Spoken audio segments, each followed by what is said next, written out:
Hi students, today's lecture is based on the heat transfer to the boiling liquid. So these are the learning objectives of today's lecture.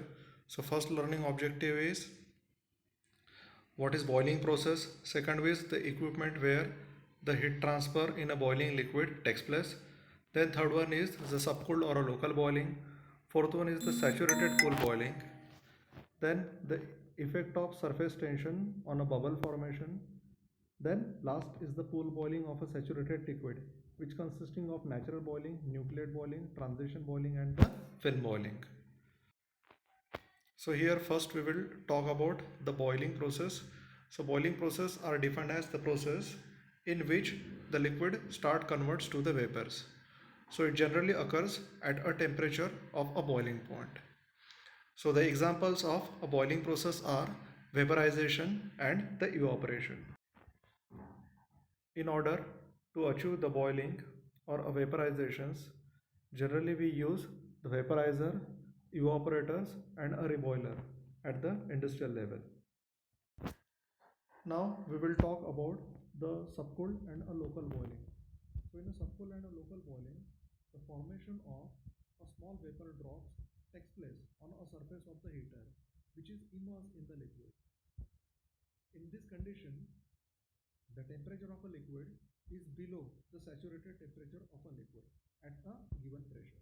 So if we consider an example of a water, suppose the heater is immersed in the water and the temperature of water is say 40 degrees Celsius and the pressure of a system is 1 atmosphere. Now we know that the vaporization or the formation of a bubble takes place at a temperature of 100 degrees Celsius for the water. But in a case of subcooled or a local boiling, as the temperature is below the saturation temperature of a water, which is 100 degrees Celsius, but still the formations of the bubble takes place on the surface of the heater. So it is happening because of the local zone increase in a temperature. Now we will discuss about the saturated pool boiling. In saturated pool boiling, the temperature of a liquid is the same as that of the saturated temperature of a liquid. Thus, when the formation of vapor drops takes place on the surface of the heater, they will not dissolve in the liquid, while they will travel on the surface of the liquid and ultimately escape in the vapor space. Now we will see the effect of surface tension on the bubble formation. Now here we have a diagram 3.2 which shows the effect of surface tension on the bubble formation. So here we have a three diagrams. So here you can see that the diagram C, such a types of vapor formation takes place when the surface tension of a liquid is very high. While here you can see that the figure A shows the formations of the vapor bubbles on a surface of the heater when the surface tension of a liquid is a very low. For an intermediate surface tension, we can observe the formations of the bubble as shown in a figure B. Now we will see the concepts of the pool boiling of a saturated liquid. The concept of pool boiling of saturated liquid can be understood with a graph of rate of heat flow versus a delta T. So here in this figure, delta T we took on a x-axis, which is equal to a temperature difference between Tw and a T. Here the Tw is the surface temperature, or we can say the wall temperature of a heater, while T is the temperature of the liquid in which the heater is being placed. On the y-axis we have the Q by A, which is nothing but the rate of heat flow from heater to the liquid.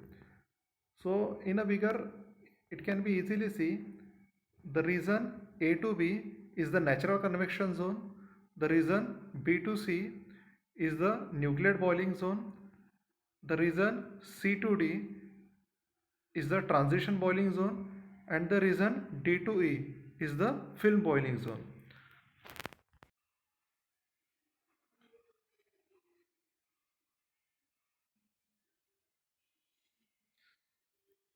Now consider this container which consisting of a liquid can be shown with the help of the blue region. Consider this liquid as a water in which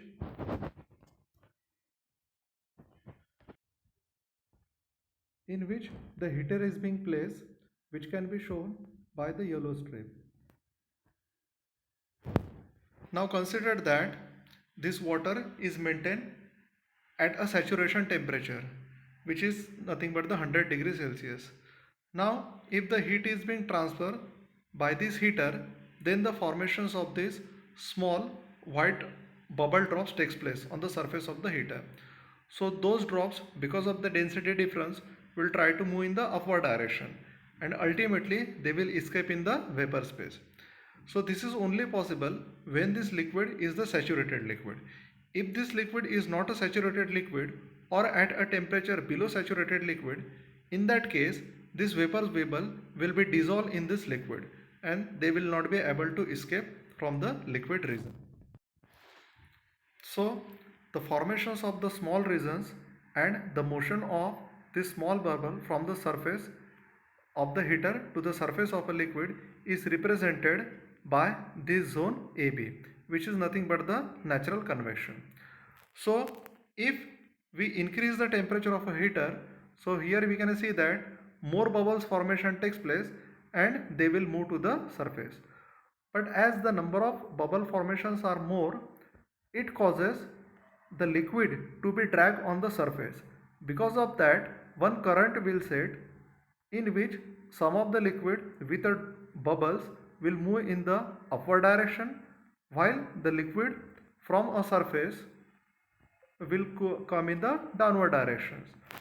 So that will be the initiation point for the nucleate boiling.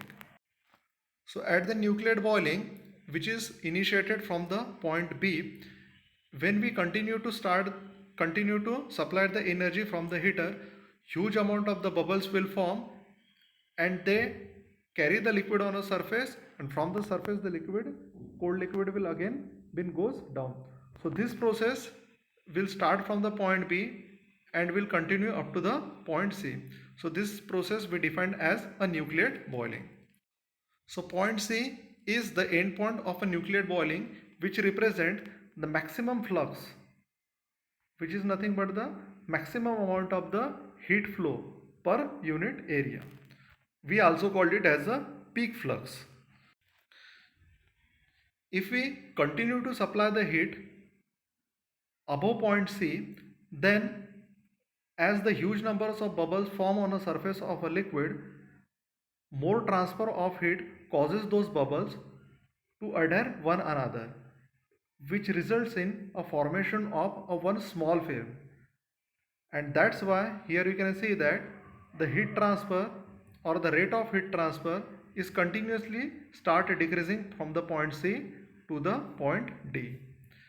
So this happens only because of a formations of a small film on the surface of the heater. So if we continue to supply the heat, the more and more bubbles will come together and the thickness of the film goes on increasing and increasing, which causes continuously reduction in the rate of heat flow. So this process will continue up to the point D. We call point D as a Leidenfrost point.